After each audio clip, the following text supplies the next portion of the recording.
Evelyn Baker, Deputy Director of Community Planning and Development. So thrilled that you're here. Also a Denver resident. I've been with the city now for about 2.5 years in the role of Deputy Director, and couldn't imagine a more exciting time to be a part of all of these conversations about what Denver wants to be as it grows up. So thank you all for taking time to be here this evening. We're going to just jump straight to our presentation. I'm going to provide some quick. Let's see if I can talk and navigate at the same time. We've got an exciting program for you. So we've got 3 sessions. This first session is going to paint a big picture about the role of citywide planning. We've got some great speakers. You'll see each one of these sessions, we have 2 speakers. We have a representative of city staff, and then we'll also have someone from the community or professional who's not actually in the city but has some familiarity with the topic. So this evening, we've got Sarah Showalter and Laura Aldrete, and I'll let them introduce themselves in more detail shortly. We'll make the PowerPoint presentations available to everyone, so you don't have to take detailed notes. We'll get you the presentation so you have access to that. And again, all of this is being videotaped, so you can rewatch it as you need to. So the first session is this evening on citywide planning. We'll start off our second session then on the role of small area plans, and then sort of roll up our sleeves and get into the nitty-gritty of zoning for our third session. So if we take a look at. Oh, there we go. All right. So a little bit, I have, I think, 3 slides before we just jump into Sarah's part of the presentation. An introduction to community planning and development. We completed a strategic plan as an agency 2 years ago to come up with sort of a vision statement, like why is it that we do the work that we do? And this is what we came up with. We do it all in the name of building community. So as we're creating citywide plans, crafting development regulations, reviewing development proposals, conducting inspections, we never lose sight that we're doing all of that in the name of building community. Next slide. This is a quick overview of how we're organized as a department, if it's of interest to folks. So we've got the executive director and deputy directors helping to provide some leadership to the entire organization. Then we've got 3 main divisions. Office of the Manager, that's our finance, accounting, administrative functions. And then we've got the 2, this is where all the magic really happens right here, if I'm being honest. It's planning services, it's development services. So the planning services folks, these are the folks that get paid to dream big, to work with you, to engage the community stakeholders, to ask those questions about how to guide development, how to guide change within their communities, whether it's at a citywide level or small area level. That's the magic that's happening in the planning services arena. And then in development services, this is where we're reviewing all development proposals against regulations that are intended to get us closer to the vision that you've all identified in the planning portion of the process. So this is how we're organized as a department, community planning and development. Is there another slide? Oh, and here's the sort of cycle of activities that CPD is involved in.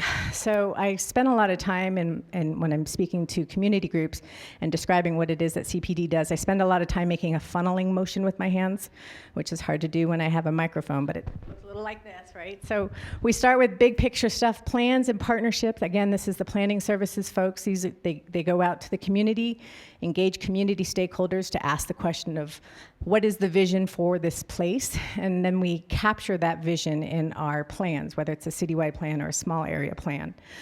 We also then want to make sure that we've got the regulatory tools in place to guide development in a manner that's consistent with the vision that we've articulated and identified in this first step. So that's the regulatory tools portion. Is there a thing? If we click, there we go. So regulatory tools, one of our primary regulatory tools, our most powerful regulatory tool is our zoning code and our zoning map. So you'll learn more about that in the third session. And then we review all development proposals against the regulatory requirements. As I described earlier, there's an inspection piece, the private market builds whatever it is that we've permitted, and then we start the whole thing all over again. So it's a cycle. This is all the work that we're doing in community planning and development. And like I said, I can't imagine a more exciting time to be trying to do all of these things sort of simultaneously. So with that, I'm going to pass it on to Sarah Showalter. Sarah, if you can introduce yourself. All right. Good evening. So nice to see all of you here. As Evelyn said, my name is Sarah Showalter. I oversee our citywide planning and implementation for CPD and planning services. And I am actually a Denver native. I grew up in Park Hill. I left for quite a while and then had to come back and actually now live about 15 blocks from the house I grew up in. If you had told me that in high school, I would have died that I ended up so close to home, but I love it now, raising a family there, and it's great. And actually, Laura is going to speak first, so I'll let you introduce yourself. Good evening, and thank you for taking time out of your evening after work and away from your families to be part of the city and hopefully move us in a better direction. My name is Laura Aldrete. I am an urban planner. I work for a consulting firm by the name of Matrix Design Group, and we are planners and engineers, and we work in an integrated fashion.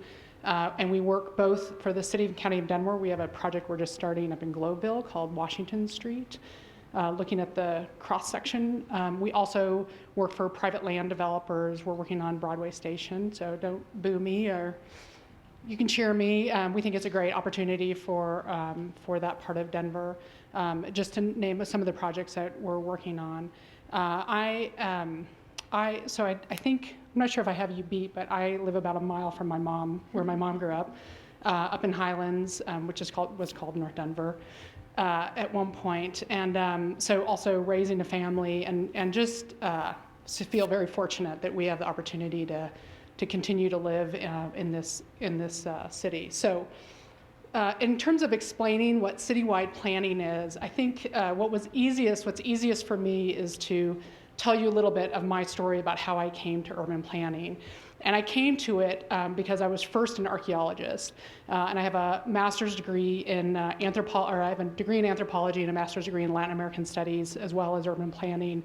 And I would go out into the field. I'd be in Honduras during the dry season for 6 months, and you're excavating and you're trying to figure out what the economic development situation was between the city center and the outlying settlements, between the major centers, Copan, which is further inland into the land, and where you were excavating, and the coast, and why were there feathers and shells showing up when you were 2-hour car ride in from the coast, right?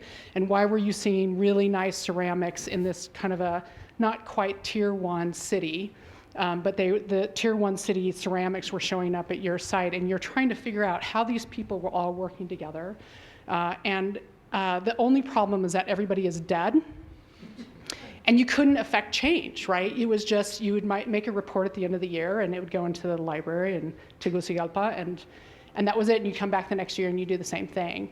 And I just, I've always been involved in my community, and a friend of mine took an urban studies class in undergraduate and gave me an article about culture and urban planning. And I was like, oh, well, that's the connection.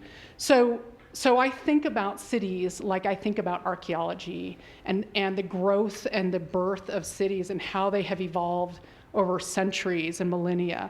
And so I'm just going to give you a couple quick examples of that, places where I like to travel, and I force my entire family to go see all the ruins because they're cool and awesome, and they're great storytelling. They're not that different from what we do today. So this is, I will work both with the European side of the world and also the New World, the Americas. Both have very similar stories, but this is Greece in about 7th century, this is Athens, and you can see the Acropolis, obviously, and the city center around it. And so you see the roadways in, you see the pathways, you see open, potentially parks, plaza spaces. At the top of the Acropolis, you see the city center, not too different from Civic Center, right, where all the religious formal things happen and government decisions happen. You have amphitheaters around that, right? So entertainment areas. And so it starts here, right? And so if we go to the next slide, and maybe the lights should come down a little bit. But here you can start seeing, and what is one of the main themes that I see again and again wherever I travel and in my work is you have to get the infrastructure right. And so here you see this is a major drainage way that's probably 3 foot by 4 foot for stormwater. So we have a major stormwater, and we don't have to discuss the politics of the stormwater project that's going through Denver, but they're dealing with it in 7th century BC, right? In the market, next to the marketplace, just down below the Acropolis. Here's a much smaller one. This is up at the top of the Acropolis, but they're already thinking they've got to pull water off and down, and then they start building city around that, right? And then this is just right. You've got an amphitheater, you've got gathering places for people, and then you've got your high formal places. Next slide. This is moving forward to Rome. This is a famous map that was done by a cartographer by the name of Noli in the 1700s. And what is, so if you ever want to look, his name is Nolli. It's fascinating. There's a website where it's interactive. But one of the things, again, you start seeing, he starts laying out all the road network, right? And there's, in the early cities, you see the walls, the defense walls that they had to build, and then you can see the next layers that come out. So this city core, this old part of Rome, is much more established. But then out here, you start seeing that grade, that fine street network. Just like in downtown, we have a very fine street network. This one is much more organic, right? Because they just had horses and carts, whereas we have cars, and we had Thomas Jefferson laying a grid, very regulatory. But it starts to really soften and be less clear as you move out to the edges. So it's not dissimilar to what we have today in the metro area, or even if you go to the outer edges of the city and county of Denver, where you have post-war development happening, and you start to see a breakdown of some of the network and some of the infrastructure that really forms these old core areas. Next slide. And again, this is the Forum. You see, these are mostly pictures of the Forum. But what I like about some of these is you have, again, a very, very old city that has Roman aqueducts leading into, I don't know, 14th century apartment building. You can see the whole, just as an archaeology, what I love about this is the stratigraphy of place. You see these different eras of building happening on top of each other, next to each other. And so if you think about where we are at with 150 years old, how do we handle the decisions we're making right now around Denver Right and Blueprint Denver and this new comprehensive plan and this new type, but we're rethinking our stormwater? How do we make those decisions so that we can be Rome? Not everybody likes Rome, but Rome's a pretty fantastic place. And they honor their history. They found a way to honor their history, and they have found a way to live with their history and also move forward. So it's great places to go reflect on how it is that we take our nascent city of 150 years old and begin to project what could we be in 1,000 years. So moving back on the other side of the pond, back to the Americas, this is up in Machu Picchu. Next slide. Really fantastic. If you haven't been there, I would highly recommend this place. But also, this is on top of a mountain, so not too distinct from the Acropolis, where you have your religious centers with some residential kind of surrounding it, plaza spaces like you have in Rome, like you have in Athens, places for people to gather, places for people to find some spirituality, right, which is a convening factor, and we do it differently in the modern world, but still looking for those places to come together as a community. Slide. And you have your industrial, right, or agriculture happening on the side of the mountain. You have it here as well. These are tiers for agriculture, and then residential on the side, but very exclusive residential, high-end residential, I'll say. And then again, I always take pictures of infrastructure, but they have water storm systems set up to accommodate when they're getting rain, and how do you move it off and around the site so you can continue to live there without flooding. So this is looking straight. You can go next to the next one. This is another, right, so they have no metal, and they're carving these the storm water with rope and water. It's a soft rock. This is about 1200 to pass the colonial arrival, past the Spaniard arrival. They were undiscovered by the Spaniards, so they were able to continue for some time under that, and that's why it's such a complete site. So what does that mean for Denver? So what does that mean? As if I'm an archaeologist or an anthropologist, I'm thinking about the culture of people, which is anthropology, Yeah. City Hall was settled by Cherry Creek, by the settlement, Yeah, so 1411. you just beat me. So the slide I'm missing is the confluence, right? The confluence is where Native Americans gathered well before any of us were here, any natives, right, were here, and really did all their trade, had all their celebrations. So, and then the settlers come and they settle in the same location. They settle in a similar location. There's a few different cities that pop up, and we eventually combine to become Denver, right? There's St. Charles and Auraria. So there should be a slide here that shows the confluence and that first interaction. That's really that first layer, that first stratigraphy of human interaction on the land and the topography. This is another layer. Let's say, I think this is from the 1926. This is the 1926 map superimposed over today, probably in the last 5 years, an aerial of Denver. The orange or yellow lines are streetcar. So, and you can see, it was a pretty nice system. You can see also kind of a little bit later, you can see the viaducts were built for the streetcars to get up into North Denver. And then you can see this side viaduct.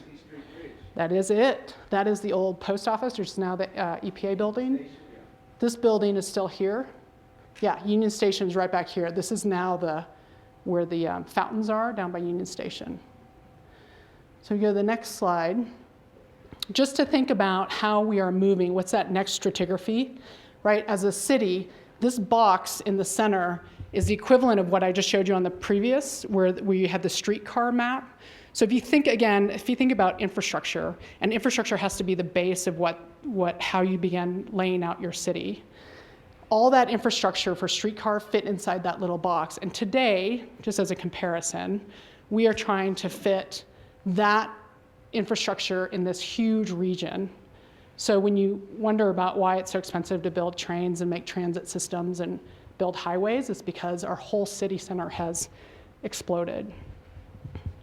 So what? What does that mean for citywide plans? So I think what I'm hopefully I'm expressing, and you're welcome to ask some questions and interrupt, is just that as we think about how do we plan our city for the next 20 years, I don't think it hurts to also think about how are we thinking about what our city is going to be in 1,000 years? And this is just a step in a much larger evolution of our city. And one of the things I think about when I go to Athens or I go to Greece or Mexico City is, or Rome, is that how they have been able to be successful through evolution. They constantly have to change in order to survive and to be able to become relevant in the new whatever the new economy is over 2,000 years or 6,000 years. Yeah. I just want to add, one of the reasons the settlement was here, like where we're sitting in the 5 Points is one of the biggest water basins, underground water, and there's still one in Ground Palace. But how they found all the water was under Denver. Yeah. Good reason they settled here. Yeah. Yeah, water matters a lot in Denver. So just then comparing, how do we compare to some other cities, right? We're doing a big comprehensive plan process right now. So I'm going to give you 2 examples. One is San Antonio. And the reason I chose the San Antonio Tomorrow comp plan is because they also did a multimodal transportation plan, which I worked on, so I kind of know about it a little bit, as well as a sustainability plan. So similar to the way that Denver is doing a comprehensive plan, a mobility study, game plan update, and PEDS and trails update. All 4 of those plans are moving together at the same time with the idea that there's this crossover understanding of themes and issues. San Antonio just is doing a similar thing. Actually, they just completed it. And one of the ways that they kind of defined and thought about their city is they did place types. Which might be something similar that will happen here, right? Is how do you think about not just area of change or area of stability, if any of you are familiar with the current day Blueprint Denver, but what about the shades of in between those 2 binary options? And so these place types begin to help break that down and give a variety, kind of give some color, right, into that very black and white scale that currently exists. The other one I picked was Seattle, which also is, I think it's like just going to council in the next month or so. And the reason I picked it is because they're asking this really critical question that I think I heard a number of you all talk about is managing growth to become an equitable city. And maybe when we did Blueprint Denver, it wasn't an issue, so we didn't think about, is this good for everyone? Is this growth and the thing that we're choosing, is it good for everyone? Whereas now I think that's a very real question that I think citizens are asking, and I think the city is asking, and how do we, and the mayor I think makes it a point to say, how do we grow Denver that's good for everyone? And so this is I thought this was very interesting. Their website has all sorts of backup white papers that they've done on equitable development and just kind of social equity issues, access around mobility.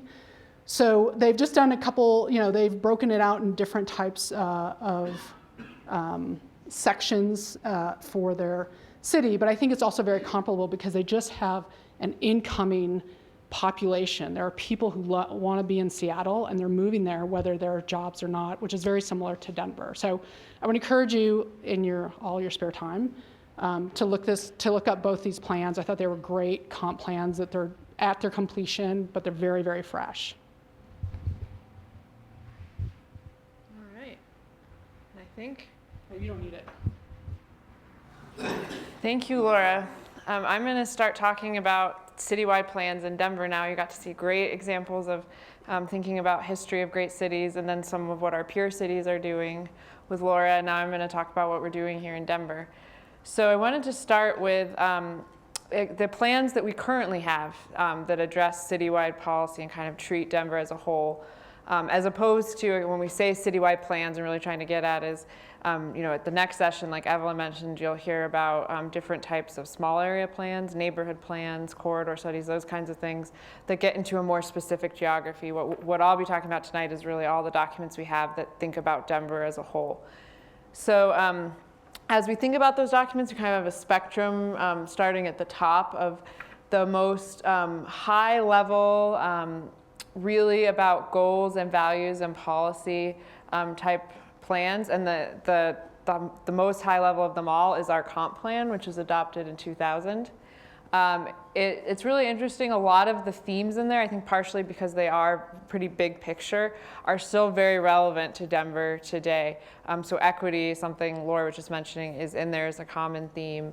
Environmental stewardship and sustainability. Sustainability wasn't as much of a trigger word then, but that concept is very much part of the document, and how do we grow Denver smartly. And it is adopted by City Council, so a lot of the plans that are more less action-oriented and more about setting policy and goals go to City Council for them to adopt. And if they address implementation at all, it's at a very high kind of general level as opposed to some of the other plans I'll talk about in a minute. So that's the comp plan. And one of the things that the comp plan recommended was having an integrated land use and transportation plan for the city of Denver. And at the time in 2000, that was a big, pretty cutting edge idea to have a citywide plan that tied land use and transportation together. A lot of times people kind of thought about planning them separately. So what this plan did, Blueprint Denver, was recognize coming out of the comp plan that if Denver was going to grow smartly and be the city that's envisioned in the comp plan, we need to be thinking very strategically about, particularly when you think about growth and where it's going to happen, how does that connect to transportation options to make sure the transportation network is complementary and appropriately serves the land uses that are around it, because obviously how you get around is very connected to the uses and the things that are around you. So there's great national studies showing, for example, that neighborhoods that have a mix of land use, so if you have shops or restaurants, schools, churches, your job, in your neighborhood, there's actually a much higher level of people who walk in that neighborhood or use a bike because there's actually destinations that are easy for them to get to. Part of it's also having the infrastructure too, of course, so having transit options, having whether it's bicycle facilities or sidewalks and the different components that help you travel making sure that those are appropriately wedded with this intensity and the types of land uses in an area. So that's kind of the foundation of Blueprint Denver, and I'll talk a lot more about that because that is, when Laura was mentioning, we're in the process right now of doing 4 citywide plans. That's one of the plans. Another plan that we're updating that exists today that you see up there is the game plan, and that's Parks and Recreation's master plan for the park system throughout the city. And then kind of in this middle level, starting to move down a little bit more into citywide plans that are focused on a little bit more strategic, more implementation based. And so although they're important for policy, this is starting to get more into setting more real tangible goals and really driving how the city is going to allocate resources and work program for different departments. So the examples that are up here are actually all from our Public Works Department. Well, actually one from us, which is Transit Oriented Development, or TOD Denver, that our agency, CPD, worked on a couple years ago. And it is a strategic plan for how to really try and make the most of all of the land that surrounds the rail, whether it's light rail or commuter rail stations in Denver. And then we also have Denver Moves, which you might have heard of. Our colleagues in Public Works did a lot of great work on this. This is Denver Moves Bicycles. And we also have a strategic parking plan for the entire city. And so this effort that we're doing right now, called Denver Right, entails 4 plans. So it's an update to these 2 existing plans, Blueprint Denver and Game Plan. And then it's also going to add 2 more Denver Moves plans to the suite of Denver Moves multimodal policy and implementation. And that's Denver Moves Transit, a citywide transit plan, and Denver Moves Peds and Trails. So I'll talk more about those in just a minute.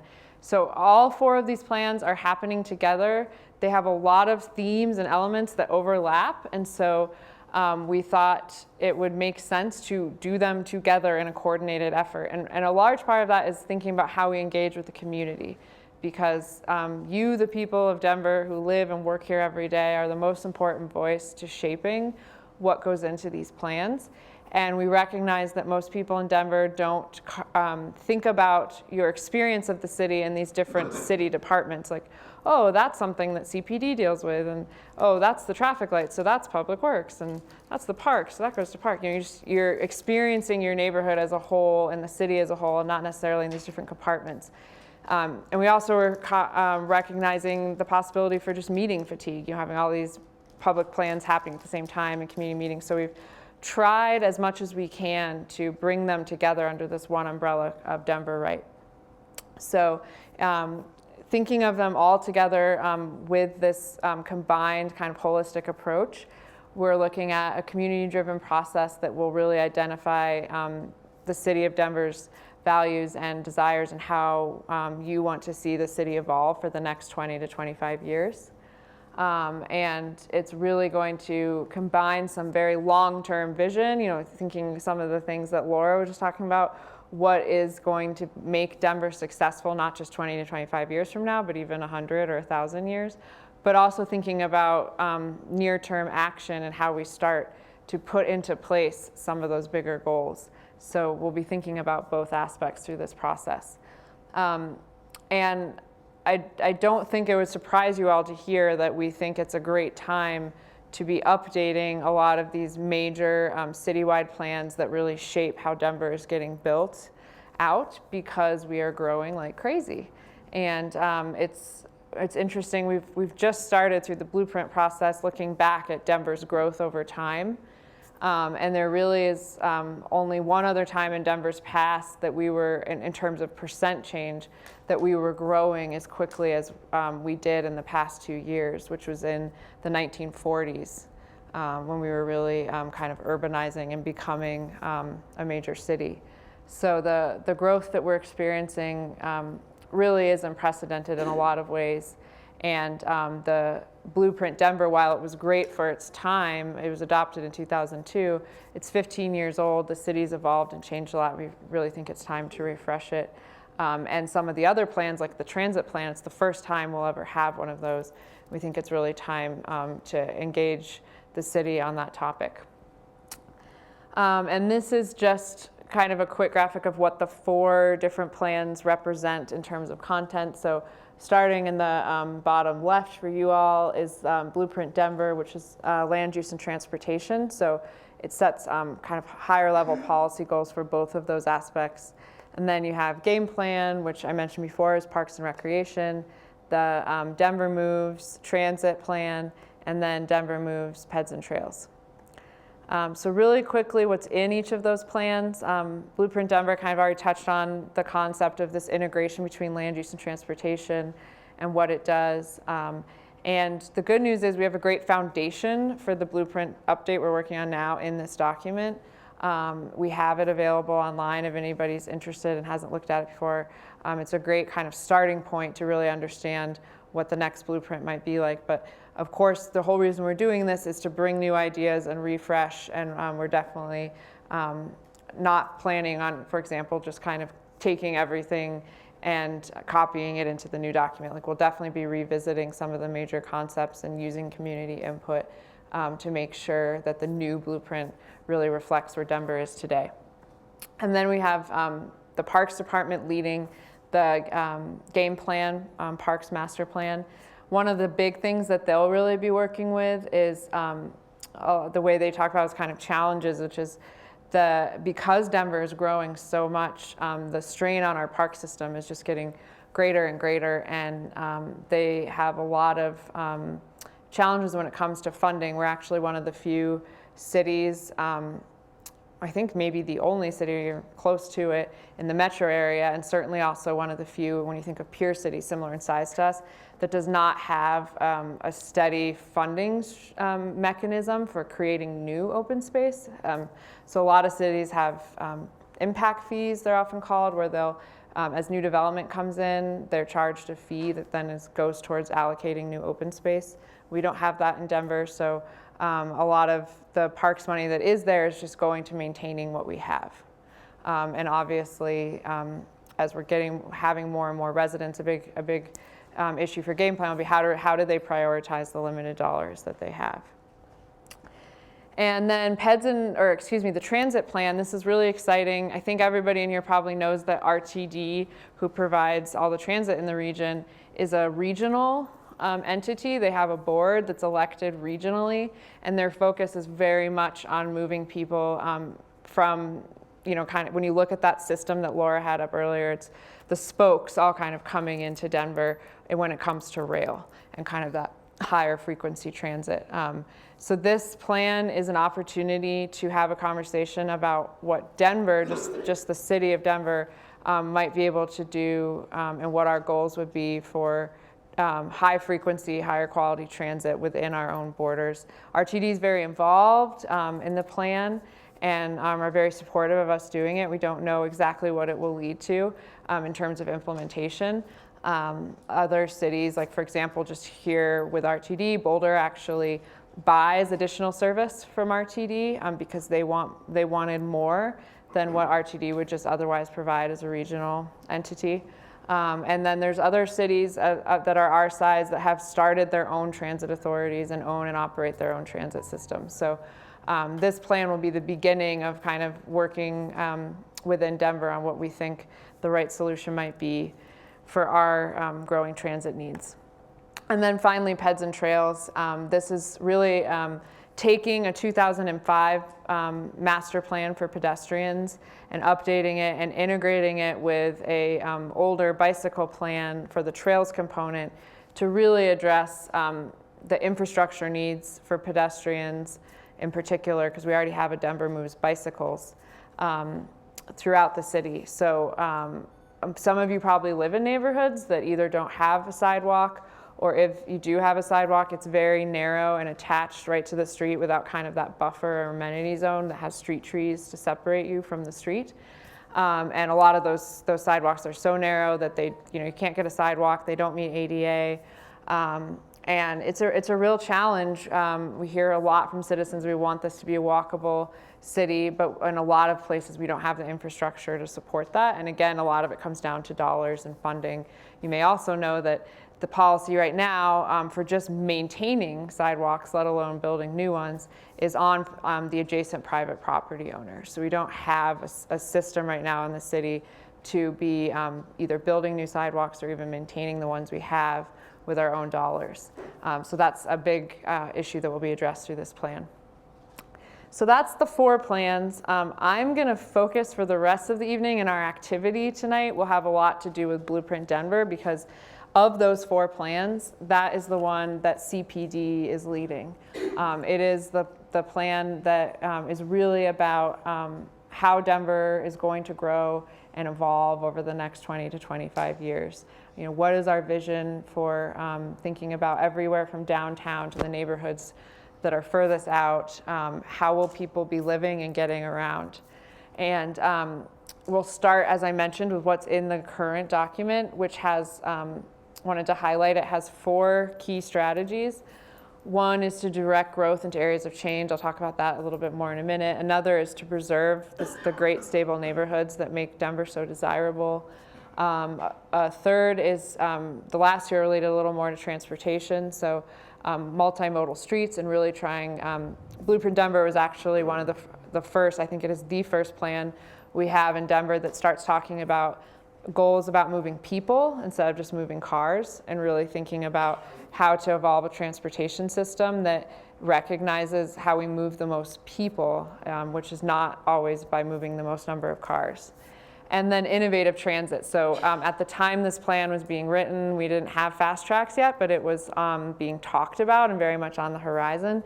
So there's a lot of goals in here about really just making sure that fast tracks happens, that we get a regional rail system, and that we evolve land use to complement that, so that there's more growth and a mix of use, real vibrant development around transit stations, which then helps to increase ridership on those transit lines. How does Vision Zero fit into the plan? Yeah, that's a great question. So Vision Zero, for those who may not be familiar with that program, is it's a nationwide movement that Denver has joined onto recently to set a goal and a commitment to eliminate pedestrian fatalities from automobile collisions. And it's a movement that's already completely going forward. Our Public Works Department is really taking the lead, but they're working really closely with other agencies, including us in particular, the police department, because a lot of what it's about is enforcement. So the staff working on that are very plugged into the pedestrian master plan. And a lot of the work that they're doing will certainly complement the work that's in that plan. But it is a little more focused on kind of detailed implementation. And so that was kind of a simultaneous process moving at the same time. So back to Blueprint Denver. Areas of change. The activity we're going to do is going to relate to this concept, so I wanted to talk about it a little bit more, because this is perhaps kind of the most foundational element of Blueprint Denver, because it is really kind of the growth management strategy that the planners and community came up with for Denver in the early 2000s. They did not anticipate the growth as much as we have had, but they were anticipating a great amount of growth, and trying to struggle with that kind of constant dilemma of Denver is this amazing city, and that's attracting a lot of people to come here, and we want that to continue. But as more and more people come and we evolve, how do we do that in a way that still maintains some of the character that originally drew everybody here in the first place? And so it's this delicate balancing act, and there's this concept that kind of everywhere in the city is on this continuum of an area of change and an area of stability. So areas of change were identified where we want to funnel the most growth possible, and the areas in the city that really could accommodate significant change and new development. So that included areas like downtown, as well as, at the time, what were basically green fields, or an old airport like Stapleton. So we had Lowry and out Green Valley Ranch, these major areas of Denver that at that time had not been developed yet. And then we had this complementary category throughout the city, which are the areas of stability. And note, these are not areas of no change. The areas of stability will change and evolve as well. But what makes them different than areas of change is, first of all, they're not the primary place where we're trying to drive growth. And it's extra important in these areas to make sure that the change and growth that does happen is sensitive and respectful of the character of that area that's already been established. And so that's where you see that the goal there about identifying and maintaining that character and finding appropriate development that complements that. So examples of some of those are kind of these traditional Denver neighborhoods, like some of the ones that are right around us, Wash Park, Park Hill. And you can actually see on this map how much of Denver was mapped as an area of stability in Blueprint Denver 2002, which anything that you see in the light yellow color. And then the red is where you see the areas of change. And our activity, you'll actually get to see a version of this map up close with street names on it and everything. So I'm not going to spend a lot of time now calling out all the areas, but you'll get a chance to look at that more in depth. And one of the things we want to do in the new blueprint is a much better job of setting how to measure whether we're reaching our goals. So Blueprint 2002 had a lot of great goals and talked about some really great concepts, but we didn't really lay out a way to kind of evaluate how are we doing. So as we've been teeing that up for the new blueprint, one of the things we've been looking at is trying to come up with some metrics and ways to track, well, how successful were we at guiding growth into areas of change versus areas of stability since we adopted Blueprint in 2002? Because one thing to keep in mind when we talk about plans is they are policy, they are not regulation.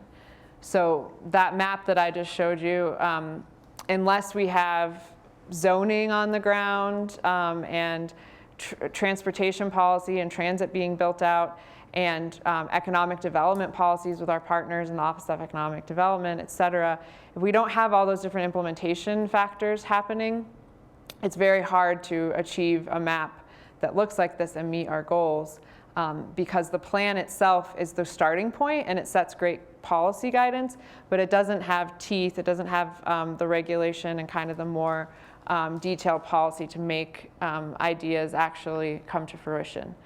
So one of the ways we've been starting to track, well, how have we been implementing, how is it working, is looking at private investment. So this is basically the valuation of permit activity throughout the city. And we look starting, you can see starting 2011 through last year, where are we on how much of that permit activity is happening in areas of stability versus areas of change. And pretty much consistently, except for 2002, we're seeing at least a 5-to-1 ratio of there's 5 times more going into the areas of change than into areas of stability. So this is one metric we're looking at, but we're looking to develop more and be more clear in our goal setting for the new Blueprint Denver on how to track these things over time. And then just thinking about the importance of Blueprint Denver to some other aspects that might be a little more tangible to your day-to-day life. You know, it's this high-level citywide vision, but it also sets the framework for some really important, more tangible elements to you and your day-to-day lives. So one of those is neighborhood planning. We will be using Blueprint Denver as a way to kind of set up a menu of place types, most likely, that Laura talked about, guiding principles and values that will then translate to the neighborhood scale as we work on neighborhood plans throughout the city. Because our goal, and you'll hear a lot more about this at your next session, is to make sure that the rest, why we have this great citywide level plan, that every neighborhood in the city has its own a little more dialed down district level or neighborhood level plan.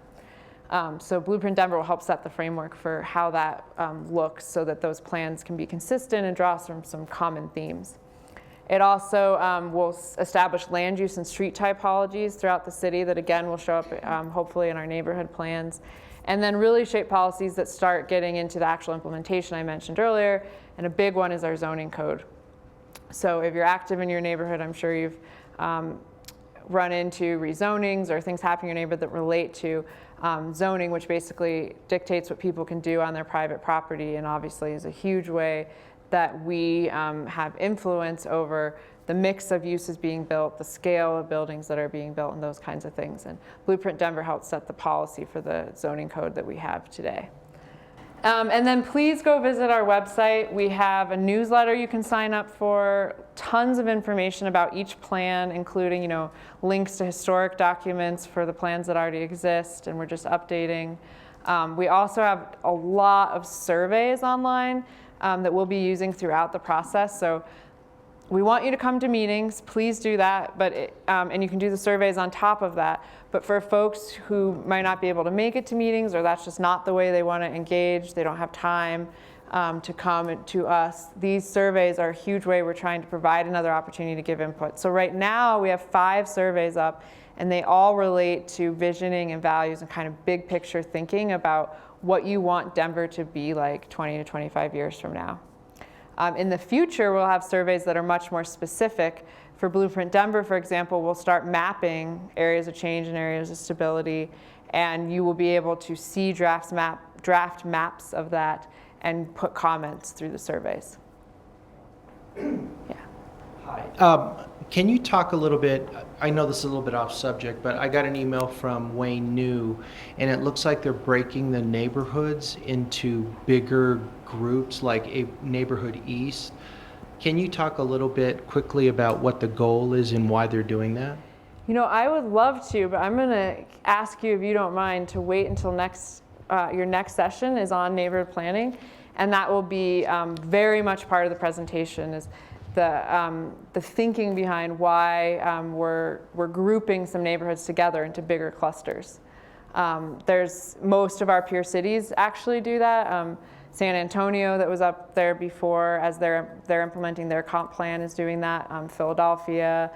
We've been talking to a lot of cities, and a lot of it relates to just being able to cover more of the city at once. If we did each neighborhood, it would, with the resources that are budgeted to us, and we've already gotten additional staff and money from City Council, which is great.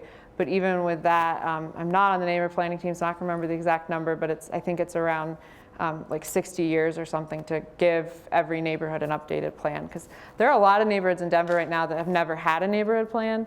There's a lot of neighborhoods that have them, but they're 20 years or more older. And as you can imagine, what's in there is just not relevant when they're that old. So part of combining the neighborhoods is just so we can cover more at once. But you'll hear a lot more about it the next session. So please find me during the break or afterwards if you want more information about just helping us get the word out on Denver Right, and we'll come back and do an activity after the break. As soon as everyone starts listening to me, we'll start the activity. In about half an hour, I think we have about half an hour for the actual activity, and then we're going to ask folks to report back. Unless we actually want to start off, if there were any other questions that came up from the presentation. That was a lot of information to process. We can give you a moment now. There's an additional question back here. I'm going to give you guys the microphone so we can record the questions as well. The history of Green Valley Ranch, how was that redevelopment came, and was there any citizen involvement of moving out there, or was it just the stakeholders who bought that land and annexed Green Valley Ranch before it was built? I actually don't know. The question was, how did Green Valley Ranch come to be? When it first came to be an annex, was there any citizens that were speaking, because it's growing. But when it's empty land, Yeah. instead of you're building a neighborhood where residents are there, when you're building an empty land like I-25 Broadway, Yes. how much involvement is in there in land, the empty land? That's a good question. I'll look into it. I don't know, Chris, you're nodding as if you have some information, but It was more by developers. I happen to live in Montbello, very northeast corner, close to Green Valley Ranch, and it was done more by the developers and the way they laid it out with very little community involvement. The community of Montbello was not involved at all in the planning of Green Valley Ranch or Parkfield or any of those areas. I think we're seeing more involvement now with the undeveloped land, but it's always developers. The Aerotropolis is going to expand and make it crazy. was there another question right here? Someone else? No? All right, I'm going to toss it to Sarah. We'll follow up and see if we can get more information for you. Okay, let me go to Chad. Is it, no, Caleb, sorry, not Chad. Chad to his friends. So I can't remember in the presentation whether there was, so there was areas of development, so downtown, Lowry and Stapleton, and then there was areas of existing or stable, can't remember the exact term. And there was, in the second one, Wash Park and those other areas, there was a program to identify the characteristics of the neighborhood, the architecture and whatnot.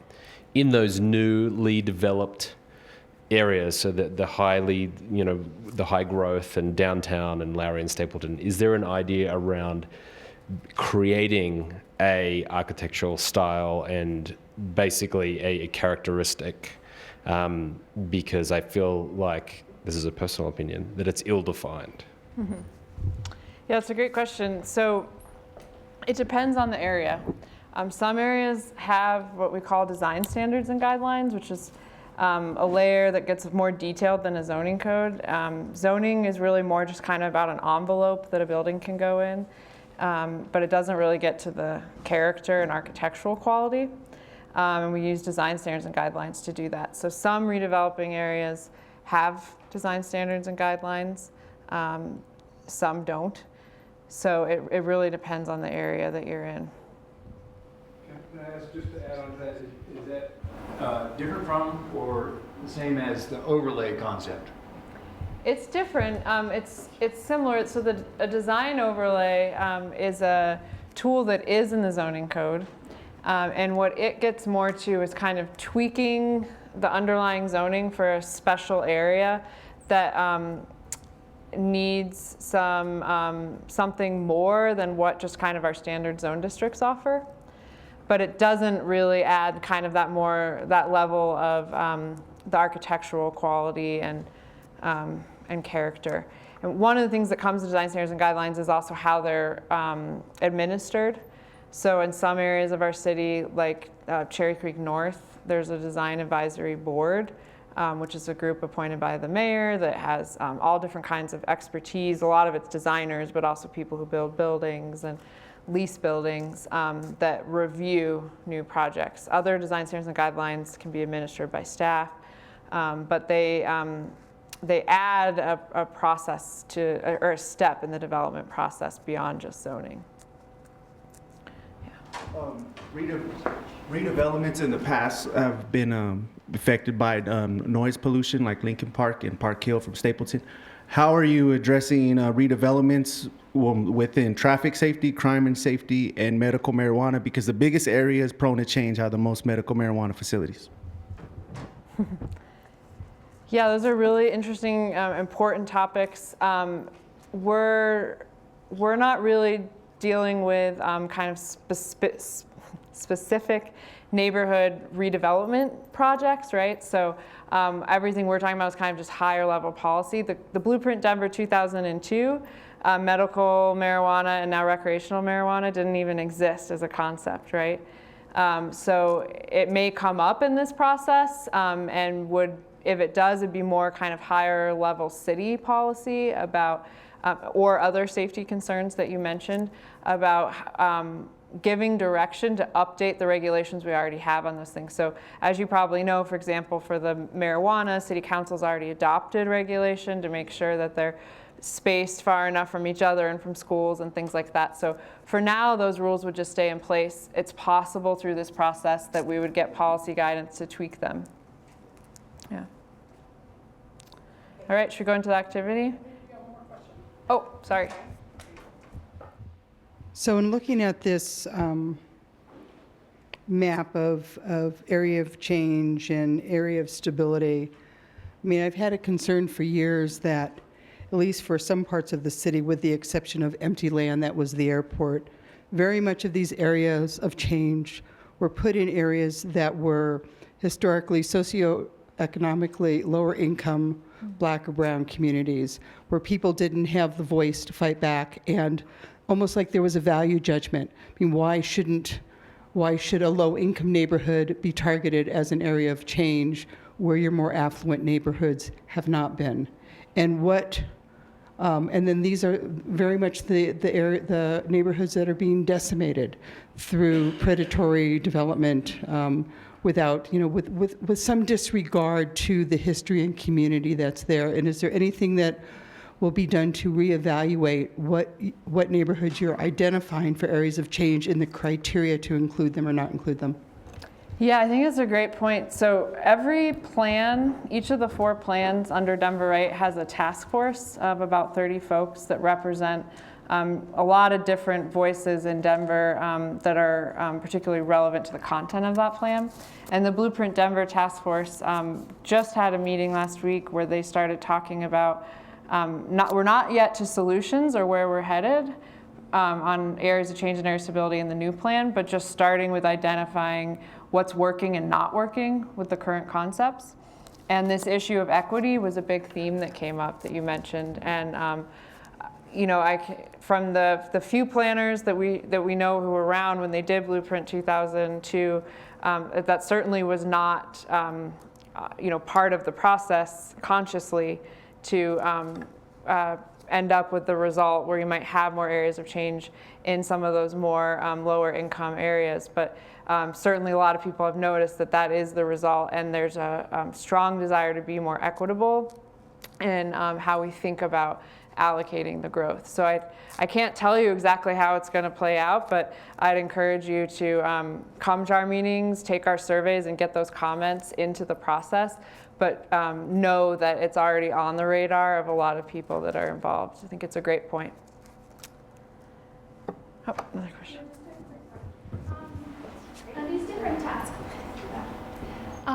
On these different task forces, and including Blueprint Denver, what's the ratio of industry folks to community members and residents? Do you know? I can't tell you the exact ratio, and it's a little different, obviously, for each of them. But for all of them, they have at least 7 people who are specifically there as neighborhood representatives, most of them because they're active in their R&O. So there's 6 from R&Os throughout the city. We tried to start with 4 quadrants, just northwest, southeast, et cetera, and realized we needed to add a far northeast. So we now have, like on Blueprint Denver, for example, we have Angele Fowler, if you know her from Montbello.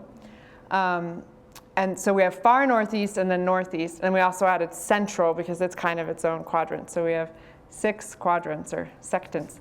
And then we also have at least one person from INC, this kind of more citywide level R&O on each of the task forces as well. So that's in terms of people that are really kind of there representing as a neighborhood, somebody's very active and involved in their neighborhood. On pretty much all the task forces, everybody is a Denver resident as well. So it's not necessarily just industry perspective, but all kinds of nonprofit organizations, transit advocates, people from the disability community, a real wide range of folks. All right, are we good to go into the activity? Okay. So just to quickly tee up your thinking, we hit on this theme before, and I don't think it'd be a surprise to anybody. Denver's growing like gangbusters. And so we have just a couple of data points to share with you. Projecting into the future is always challenging to get the right number. So will it be exactly 753,720 people in 2030? Probably not. But that is a rough estimate of where we're headed. And I'm sure you've seen some news articles about this over the past few years, that Denver, not only are we just growing really fast compared to most of our similar sized cities in the country, but in particular, we are gaining tons and tons of millennials. So these people that are aged 25 to 34 are particularly attracted to our city. And then we also just generally within the state of Colorado thought this was interesting. The number of people who are Colorado residents and live in an urban area has grown significantly this just goes to 2010. We don't have the updated numbers for if it's even grown in the past 5 years, but you can see how much that changed from the middle of the 1900s. So really what we want to start thinking about today is If we're projected to get somewhere around 100,000 new residents in the next 15 years, where are they all going to go? So you have the map in front of you, and for your maps, the areas of change are orange instead of the dark red that you see here. But just keep in mind, this map has largely not been updated. So you'll see in the legend, there's a couple areas that have a hash mark where we either said it's really not an area of change anymore, or this should be added as an area of change, but that's not a citywide comprehensive look. That's just a few areas that happen to have a neighborhood or area plan in the past few years that updated Blueprint Denver. So for example, you can see almost all of Stapleton and Lowry are still shown as areas of change, even though a lot of those today will probably become areas of stability because they're built out. So we are just going to have to be really creative in our thinking, looking to the next 20 years about where we try and funnel the growth. Things to think about, I think a big one is the equity concern that already came up. You know, where is it fair how we're allocating and expecting different parts of the city to take on the most amount of change? Economic development, thinking about how the growth and the pattern of where we're trying to funnel it will influence the overall economy of Denver. Transportation, how can we make sure where our areas of change are complement planned transportation investments or ones that have just happened through fast tracks. Affordable housing, obviously this is one of the potentially most scary outcomes of this amazing growth we're having is the impact it's had on our housing market and how much values are going up. So thinking about how do we plan for growth and accommodate a wide range of housing types that will allow for the affordability that we want. Density, you know, thinking about are there areas that perhaps density could increase without having too much of an impact negatively on the character of the area around it. And sustainability, you know, thinking about how do we want Denver to look 20 to 25 years from now so that we feel like we're actually growing in a sustainable way and can be the Rome of, you know, the United States 100 years from now. So what we're gonna have each of you do, you're already in your groups, you don't have to worry about that. We'll give you about 15 minutes-ish to talk amongst yourselves. You have pens and little notepads at each of your posters. So if you want to take notes and write on there, because what we'll ask you to do is pick one person in your group to report back to everybody and really let us know what are your ideas, you know, where are the areas of opportunity that you see for trying to find, either expand, you know, the areas of change we already have or identify new ones. Quick question. Yeah. You're using the term funnel the growth. So just by your language, you're saying you want to focus it in these areas. Are you guys thinking of strategies of trying to spread it out throughout the city? But like it would be zoning, but like an alley house or something like that. Sure, right, exactly. Yeah, that's a great point. So just because it's an area of stability doesn't mean it can't take on growth and change, right? So I think when you mention alley houses, a lot of times people refer to those as granny flats or ADUs is kind of the official term, an accessory dwelling unit. So that's something that we see as a strategy a lot in what we call an area of stability, because the concept there is that by adding a unit in the back that a lot of times people don't even know is there, is not really changing the quality and character of these stable residential areas. So if you have ideas, you know, about how to think of creative tools like that may not be kind of capturing the most units and the most jobs like a real area, large area of change would, that's still an important strategy. So I think, you know, you can certainly write down ideas for that as well. Yeah. Do you have an estimate on the number of families versus millennials, single people? No, that's a good question. I don't. What was the question? Oh, the question was, you know, and it's a great point because, you know, based on the question was, do we know, we know about how many people are coming, but do we have projections on kind of the demographic breakdown of how many of them are families, how many of them are millennials, how many of them are empty nesters, right? So we know, just looking at the past, most recent growth, that there's been a real emphasis on the millennials, and that's definitely starting, I think, to impact the market. And as you're thinking about growth, what kind of housing units need to be thought about, because the number of families we have in Denver is getting smaller. And part of it's a projection of what we think is coming, but also what we want to come. So,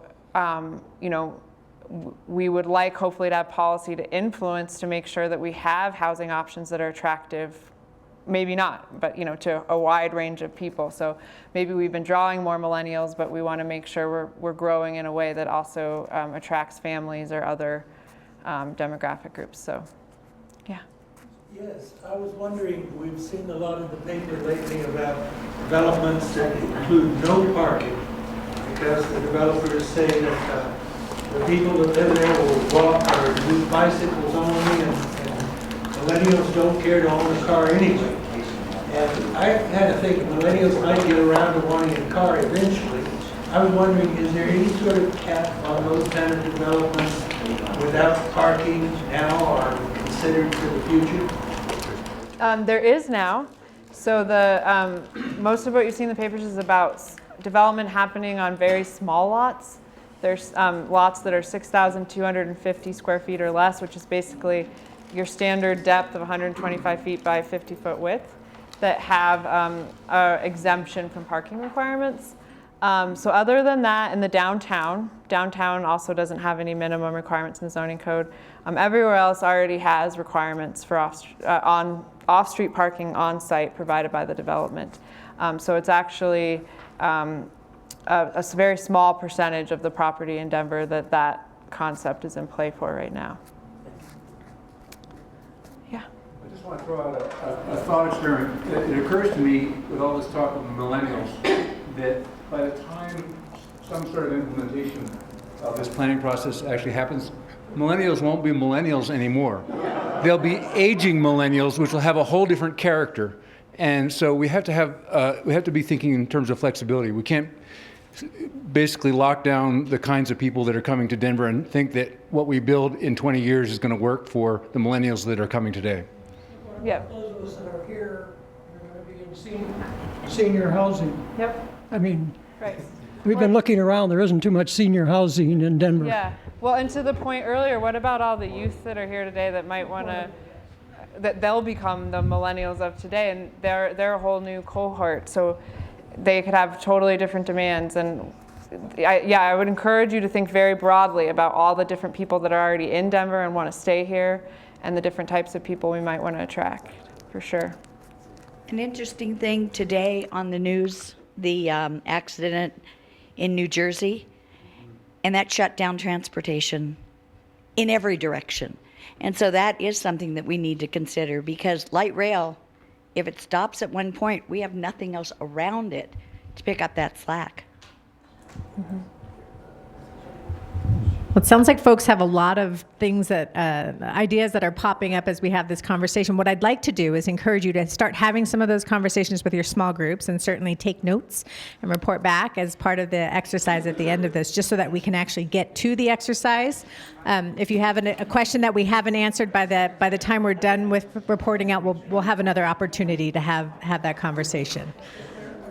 I'm going to go black. So again, the exercise as Sarah had described it, Denver will likely get 100,000 new residents in the next 15 years, and so where should they go? Those are the questions we're asking you to tackle this evening.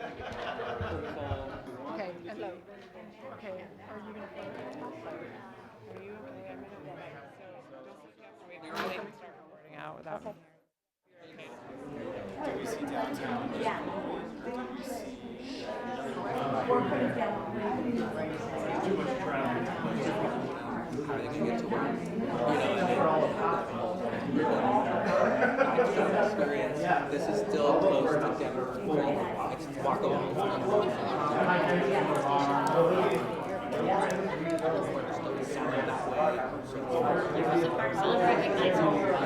They have that.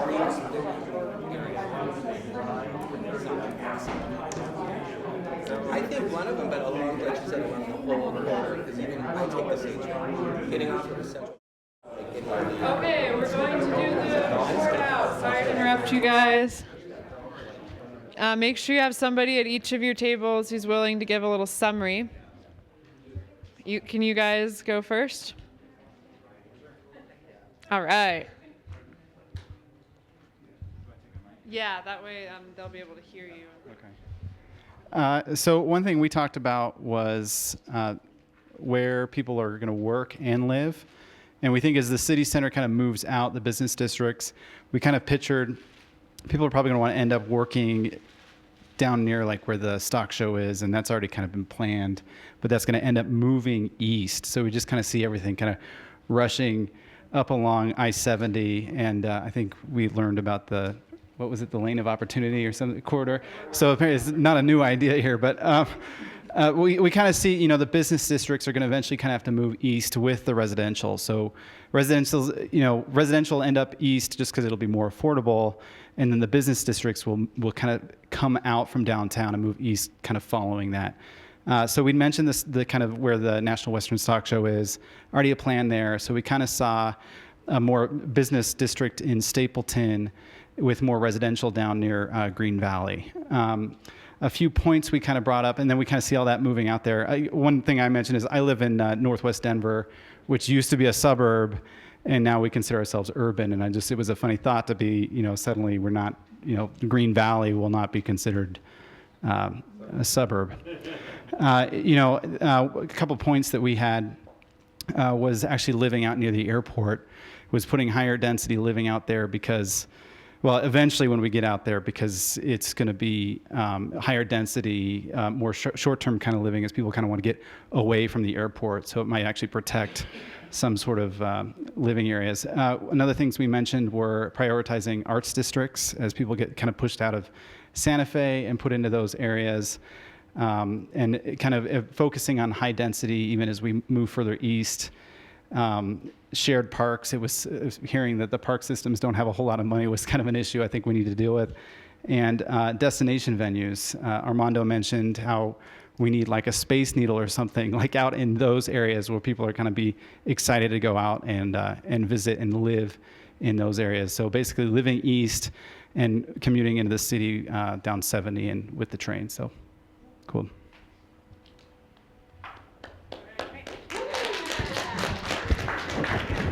So like the Bronco, the giant blue stallion, is that our Space Needle out there? That's our destination. Let's start with this table. Who's reporting? We got a whole list here. So interesting that you mentioned the I-70 kind of corridor, because we also saw that as an opportunity as well, especially like where all the warehouses are, kind of like where all the pot's being grown between Colorado and Stapleton, kind of that whole area as an even though it's not marked as an area of change on the map, we maybe thought that maybe there was an opportunity there. Everything that's along transit needs to be higher density, especially around stations, 10 to 15 stories, and that goes the whole A line. It would apply to that. We also saw a big opportunity along the South Santa Fe corridor, although Philip, who works with floodplains and stuff in the city, said, yeah, but that's all in the floodplain. So there's a concern with that. But I think that we identified that because there's these amenities there, the river's an amenity, the transit's amenity, how can we build as much density along those areas where transit is available? Speaking of transit, we also identified areas where we felt there were big gaps in transit. There's an enormous gap along kind of East Colfax coming out of the city all the way east. And there's just no public transportation through there, or along Cherry Creek, kind of Leetsdale, that corridor too. There's nothing there. We felt like there's a real opportunity to build additional transit there, maybe along Morrison Road, kind of going southwest. That whole area of the city that's southwest Morrison Road, opportunities along transit lines there. I think that's really it. I mean, I think that so much freight and rail maybe can be redeveloped, and taxi and those areas in Rhino, but that also area around 10th and Osage, those areas that we can put a lot of people in. Finally, I think someone mentioned earlier about this idea of maybe a modified infill policy that went over the entire city that allowed for granny flats, ADUs on properties that aren't necessarily zoned for additional property. I live in Northwest Denver on a big lot, and I can't do anything on my lot, and there's so much room for me to build additional housing there. I think that exists in a lot of Denver, and I think that we have to look at those opportunities as well. Did I get everything? Great, yeah, we got a clap.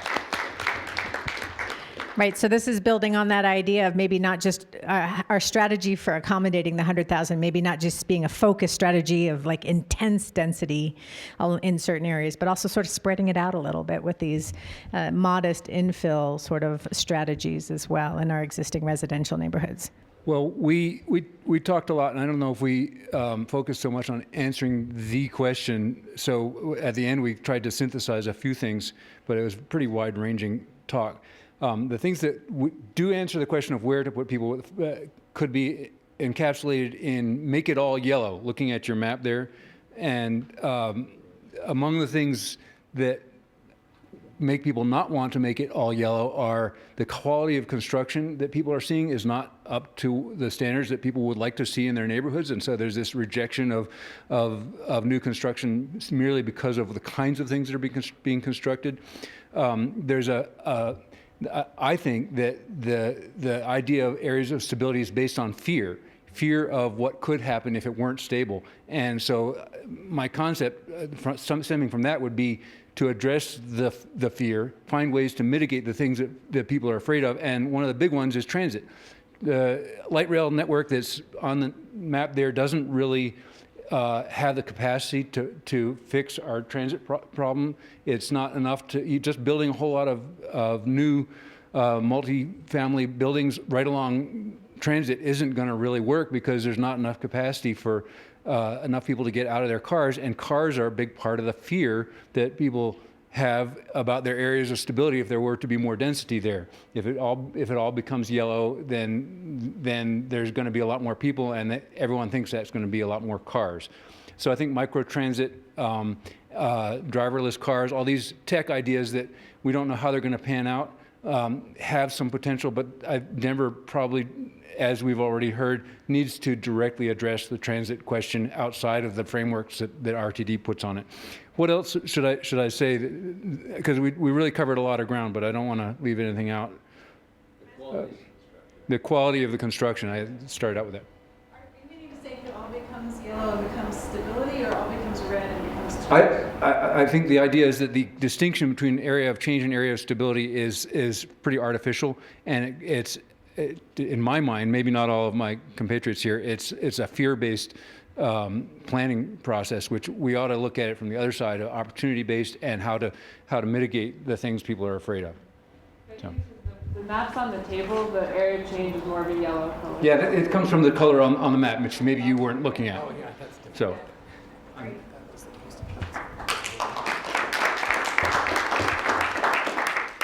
The question about the conversation about addressing the fear around transportation, I think, it's a good observation. I think if you talk to Chrissy Fanganello, our Director of Transportation for the City and County of Denver, you'll hear her say quite often that we need a real paradigm shift. She uses that term all the time in terms of thinking about how to address our transportation challenges. There's other thoughts out there, right, that you can't use the same way of thinking that created the problem to solve the problem. So we need to change the way we think, and that may involve things that we can't even quite conceptualize yet, like micro-transportation or driverless cars. So again, really exciting time to be a part of the conversations here in Denver. Let's go to this table over here. You won, Miles. There you go. Hi, I think we're going to cover kind of the same ideas that have been discussed already. Citywide, I think, again, allowing ADUs to diversify and not funnel all the density and allow it to kind of develop over time. And you're also maximizing the retail that's already there. And then for redevelopment, we're looking, take a look at some of the lots, what's there, what's available, what's undeveloped. And if large parcels come up like the Barnum Railway area would be great for high density. It's in the city. It was industrial. Now we can move it to a new use. Again, looking at TODs, high density at the rail stops, with the transit being a very, very important piece of that. And also maybe look at some of the corridors and, again, increase the density adjacent to the corridors because you've got some open spaces and the adjacency of the transportation. And we even talked about programs. How do you keep people in their homes as values rise?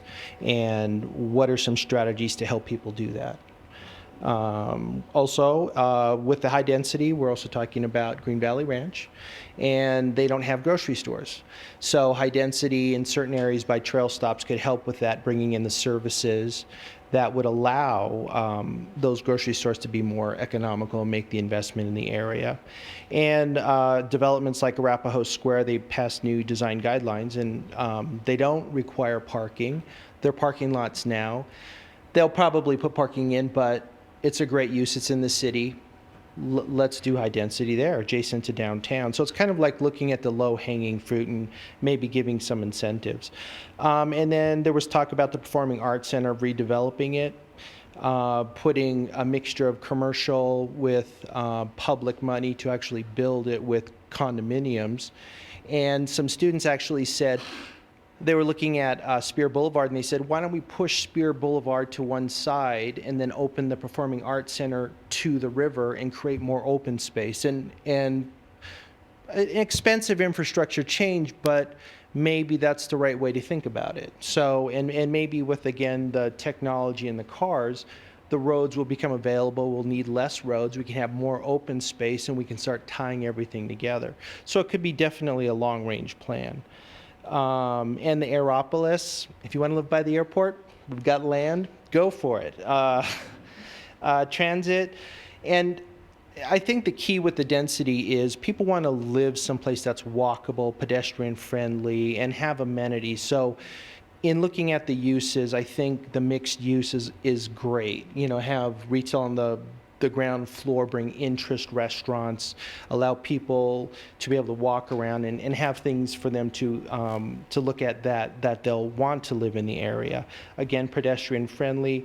And I think the transportation plan, mobility, as Chrissy said, doesn't mean you won't have any traffic. It means you have choices. You've got good choices. So bicycle, pedestrian, rail, or buses. I mean, I love Manhattan's grid system of buses. You can get on it and go across. You kind of know where you're going. Here, it's so fragmented. It's very difficult. So that, with the transportation plan, I think hopefully they start looking at ways to make it simple and easy to use, so people actually use it more often. So. Great. Round of applause. All right, it's up to you, Myra. Myra, bring it on home. Wrap it all up. Well, we had more questions than we had answers, and when asked where would we put the new 100,000 people, we said send them to Colorado Springs. And to help with that, can we develop some kind of transportation to get from Denver to Colorado Springs? But we also asked, what does it mean to be an area of change? Does that mean we're just going to build higher density and stuff people there? Or are we going to invest in the infrastructure, invest in retail, and boost the economic opportunity of these areas? But we also had, like I said, more questions than answers. And so we did want to know, if you look at the map, there's some areas that aren't red and they aren't yellow within Denver.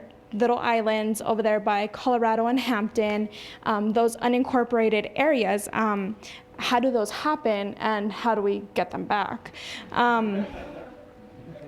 Another one was